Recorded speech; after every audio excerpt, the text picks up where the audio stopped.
it's already 10 o'clock in the morning and I'm so excited dahil ang ganap namin for today's video is manonood kami ng Hello Love Again and a-attend kami sa Boy Scout ng kapatid ko. Excited na ako for today, so let's go! So, andito na kami sa Robgal and alam nyo ba, ilang araw na ako nagbabalak magsine but hindi talaga matuloy-tuloy. So, today finally matutuloy na rin siya. By the way guys, ang kasama ko today is kapatid ko, si nanay, si tatay, si tita, and si mother. So, it's family day rin talaga. Pagkadating namin, umakyat na kami agad para dumiretso sa cinema since nasa 4th floor pa siya. Bibili lang kami ng ticket now and then babalik kami mamayang hapon. Diyos ko, magpipicture pa nga daw sila dito sa Barbie. Medyo mahaba nga yung pila kaya mga nasa 30 minutes din kami nag-antay kaya naman nagganda-gandahan muna ako ng very light. Gutom na ako ng mga oras na yan kaya naman dinaan ko na lang sa pagpapakyut.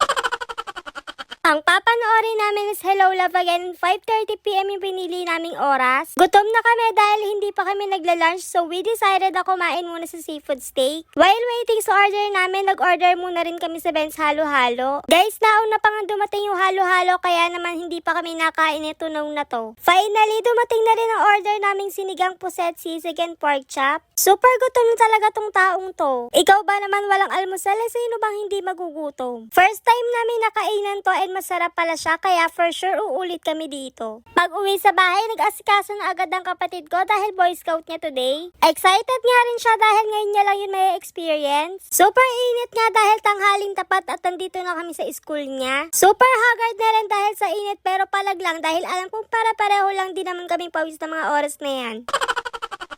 Akala nga namin nagsisimula na kasi 30 minutes kaming late pero buti na lang pagdating namin is hindi pa nagsisimula. 1 PM kasi ang nakalagay na start and mag 2 PM na kami nakarating pero syempre Filipino time kaya nakaabot pa rin kami. Sakto nga lang din yung punta namin kasi maya-maya lang nag-start na. Dito ginanap sa gym nila ay nakakatuwa nga yung mga magbo-Boy Scout dahil talaga namang prepared sila na kahit mainit ay go lang.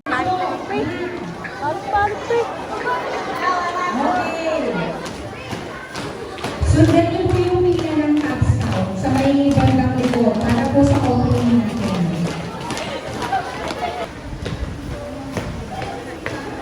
At syempre, as a supportive ate, sasama kahit mainit at may mga gagawin. Sa ayos ng pamamalaan at pamamalaan po tayo, Scouter sa kapatiran ng scouting ay naniniwala sa Diyos. Puting bagyong galing ay daan sa magandang pagkakasunod. Ng kapatiran ng scouting naway manatili sa inyo ang mga layunin at isinusulong ng scouting. Ito sa maliwanag na landas ng buhay upang lumaki isang kapaki-pakinabang Boy Scout!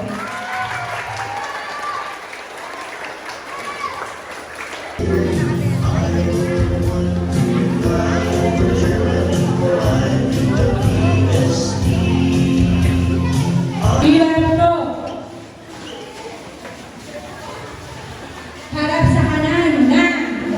So, pag uwi ko sa bahay, nagpalit agad ako ng damit since super pawis ko sa school. And outfit check na rin kasi pupunta ulit kami ng Robgal. 5 PM kami umalas, 30 minutes before mag-start yung show since 5:30 yung time na pinili namin. Mga around 5:10 PM nandito na kami sa Robgal. O diba ang bilis? Pagdating umakyat agad kami and nagmamadali na rin kami kasi bibili pa kami ng popcorn. Buti na lang din konti ang pila kasi madalas mahaba ang pila dito. Guys, eto yung ticket and sa Cinema 4 kami. Super excited ko nga ng mga oras na yan kasi ang dami talagang good reviews sa movie. What if pagtapos ko manood ay spoil ko kayo?